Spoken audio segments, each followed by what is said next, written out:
तुम कहते हो ना उदास क्यों नहीं, तो सुनो, क्यों हूँ मैं उदास, मुझे तो राम का सहारा है। अब तो नजर भी श्याम है और श्याम ही नजारा है।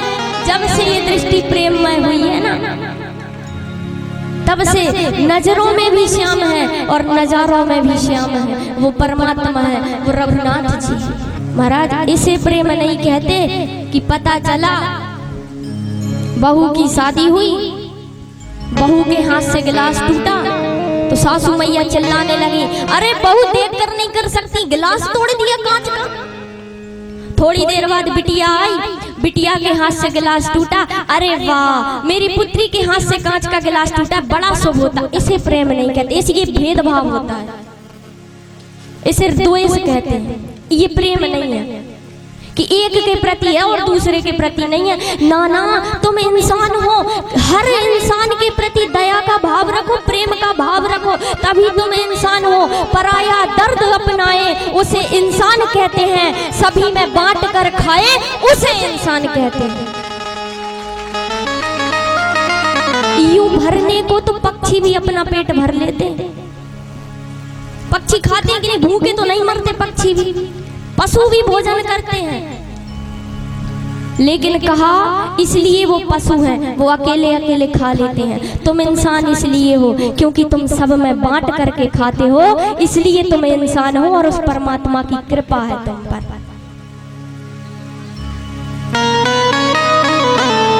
इसे प्रेम कहते हैं। प्रेम से पुकारा और भगवान आ गए। तो भगवान ने कहा सुनो, हम सब जानते हैं, आकाशवाणी के द्वारा भगवान ने कह दिया कि सुनो, जो सूर्यवंश के राजा हैं महाराज दशरथ और महारानी कौशल्या, उन्होंने बड़ी तपस्या की है, हम उनके यहाँ जन्म लेंगे, तुम भी जाकर के जन्म लो। तो सभी देव देवताओं जितने भी थे, सबने कोई वानर बन गया, कोई कुछ बन गया, कोई कुछ बन गया, और तब परमात्मा राम ने कौशल्या के गर्भ से जन्म लिया। अच्छा, किसी ने पूछा कि भाई ये देवता बानर क्यों बन गए, बंदर क्यों बन गए, इंसान बन जाते। ये तो बड़े तरसते हैं मानव समाज में आने के लिए, फिर ये बंदर क्यों बन गए? तो कहा सुनो, ये बंदर इसलिए बन गए क्योंकि ये नारद जी का श्राप था परमात्मा का। बोले परमात्मा को श्राप दे दिया, का अपराध रमापति की ना, भगवान ने ऐसा कौन सा अपराध कर दिया जो नारद जी ने उन्हें श्राप दे दिया? तो कहा कि एक बार क्या हुआ, नारद जी ने कामदेव पर विजय प्राप्त कर ली, और विजय तो प्राप्त कर ली, बड़ी अच्छी बात है। हम सभी को भी काम पर विजय प्राप्त करने की कोशिश करनी चाहिए, लेकिन हम सिर्फ कोशिश करते हैं, और नारद जी ने तो विजय प्राप्त कर ली। तो का प्राप्त कर ली, ये बहुत अच्छी बात है, लेकिन एक दुर्घटना हो गई। क्या दुर्घटना? बोले इन्हें अहंकार आ गया। गए शिव जी के पास, बोले महाराज तुम्हें क्या पता, तुम नहीं जानते, कामदेव का असर तो तुम पर भी हो गया, पार्वती से फिर से जन्म तुमने कर लिया, लेकिन हमें देखो, हम तो कामदेव को हरा करके आए हैं। बड़ा अहंकार आ गया। तो शिव जी ने हाथ जोड़ के कहा कि महाराज बहुत अच्छी बात है, आपने कामदेव को हरा दिया, लेकिन अब एक कृपा कर दो कि ये बात जाकर के भगवान नारायण से बिल्कुल मत कहना, अन्यथा उचित नहीं होगा। नारद जी वहां से चले गए। देखिए शिव जी ने मना किया था, उसके बाद भी नारद जी भगवान के नारायण के पास गए और जाकर के सारी कथा सुना डाली, पूरी कथा सुना दी। महाराज कैसे कैसे हमने कामदेव पर विजय प्राप्त की थी, सब सुना दिया। और जब सब सुना दिया तो भगवान ने कहा बड़ी अच्छी बात है, तो नारद कहूं सहित अभिमाना, कृपा तुम्हारी सकल भगवाना।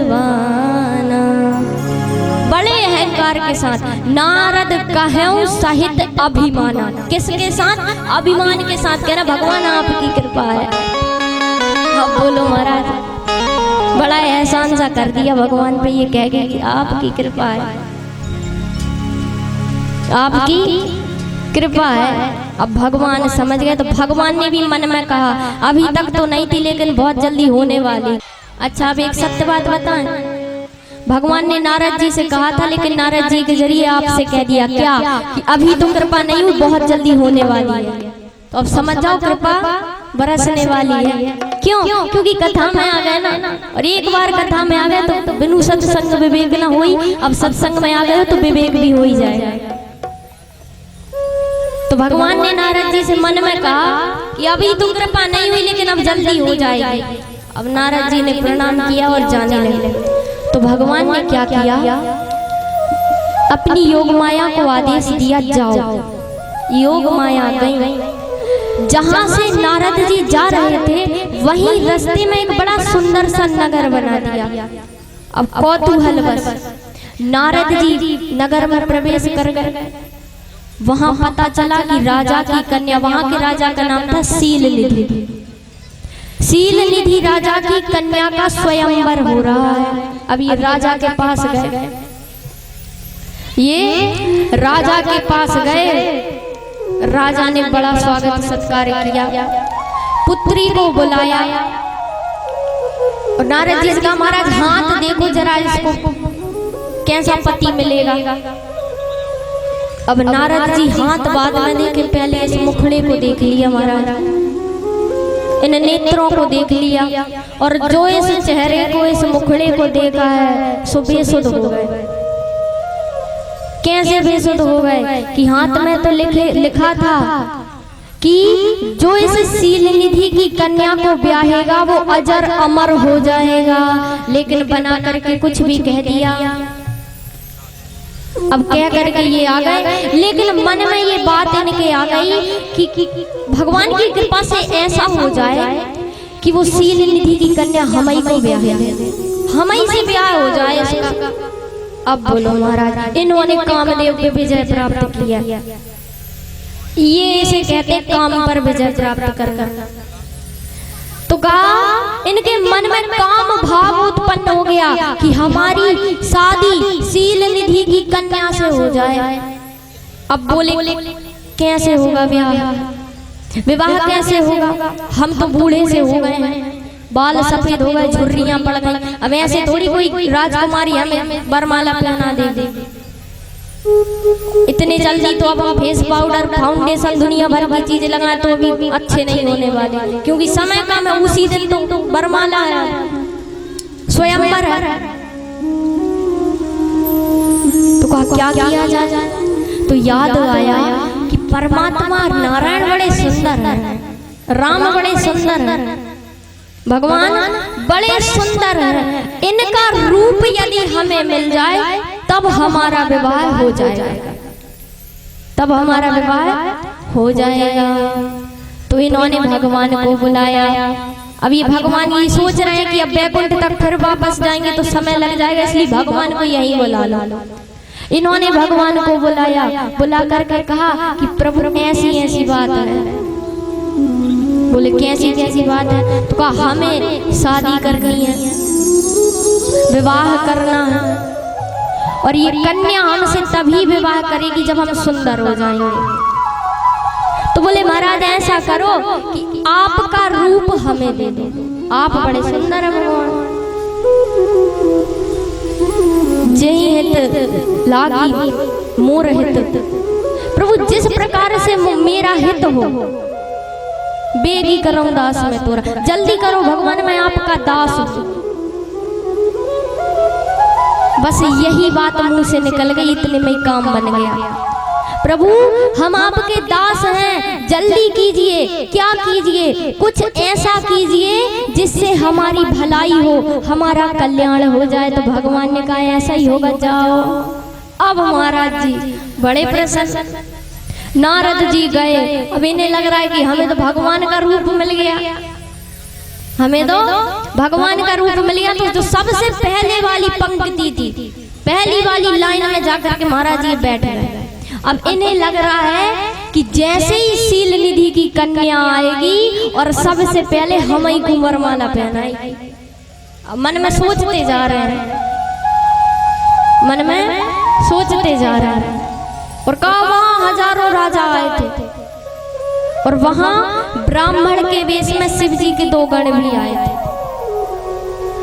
तो कहा उन बाकी सबको तो नारद जी जैसे ही दिख रहे हैं, लेकिन उन गणों को असली रूप दिख रहा है जो भगवान ने दिया है। तो वो गण भगवान नारायण का ये रूप देख करके नारद जी से कहते हैं, वाह धन्य है परमात्मा, कितना सुंदर रूप दिया है।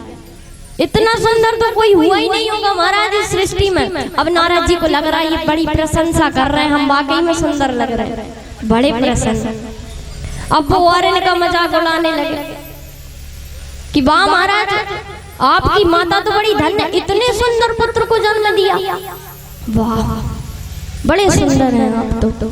अब नारद जी बड़े अहंकार में बैठे हैं कि अब शील निधि की कन्या आएगी और मुँह को वरमाला पहनाएगी। लेकिन हुआ क्या, शील निधि की कन्या आई, राजकुमारी आई और जैसे ही नारद जी को देखा महाराज मुंह फेर लिया और दोबारा पलट करके नहीं देखा नारद जी को। फिर क्यों नहीं देखा, भगवान ने तो कहा था जैसे तुम्हारा हित होगा वही कर देंगे। तो भगवान ने वानर की आकृति दे दी थी इन्हें। अब राजकुमारी ने देखा बंदर की शक्ल का इंसान बैठा, इससे थोड़ी ब्याह करेंगे। जहीं दिशा नारद बैठी फूली, जिस दिशा में नारद जी फूले हुए बैठे थे बड़े अहंकार में कि अभी हमें वरमाला पहनाएगी, उस तरफ तो उसने भूल से भी नहीं विलोका, भूल से भी नहीं देखा और आगे गई। उसी सभा में हमारे परमात्मा भी आ गए और जैसे ही परमात्मा को देखा तो ये तो इतने सुंदर है ना, ये तो इतने सुंदर है कि 1 घंटे तो छोड़े, इनकी एक झलक भी यदि मिल जाए ना तो व्यक्ति मोहित हो जाता है। और इतना मोहित हो जाता है, इतना मोहित हो जाता है कि आज सुंदर सी राजकुमारी ने भगवान को वरमाला पहना दी है। भगवान लेकर के चले, अब ब्याह हो गया, भगवान चले दुल्हन लेके। महाराज नारद जी को बड़ा क्रोध आया, बोले ये क्या हुआ, हम इतने सुंदर थे इसलिए हमें वरमाला नहीं पहनाई, ऐसा क्यों हुआ।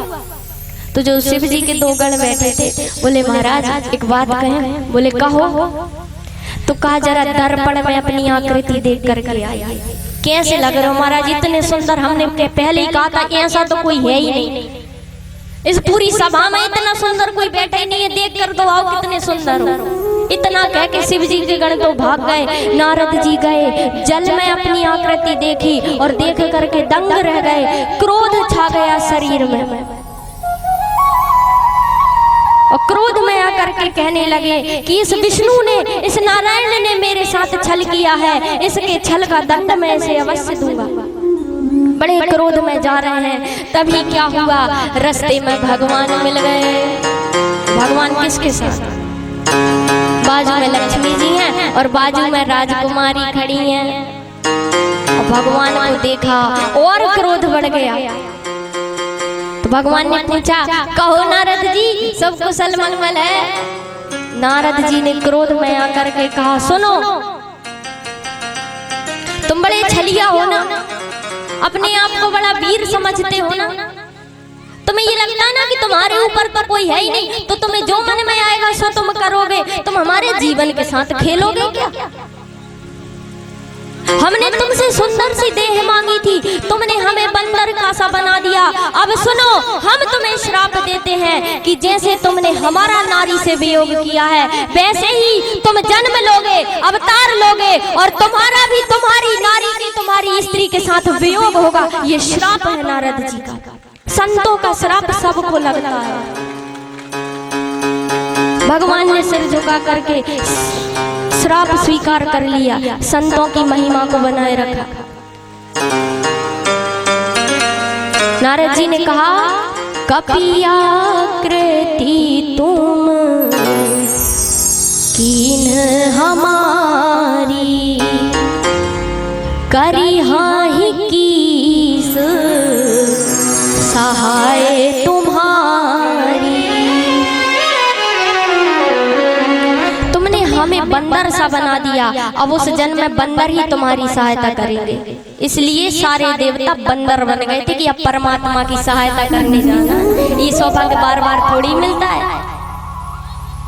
राम काज क्षण भंग शरीरा, ये शरीर तो क्षण भंगुर है, क्षण में नष्ट हो जाएगा। इसको यदि राम के कार्य में लगाया जाए, यदि उस परमात्मा के मंदिर निर्माण में लगाया जाए, उसकी कथा के भव्य आयोजन में इस शरीर को लगाया जाए, तब इस शरीर का होना सार्थक है, तब इस जीवन का होना सार्थक है। अन्यथा हम जीते हुए भी मुर्दे के समान हो जाए।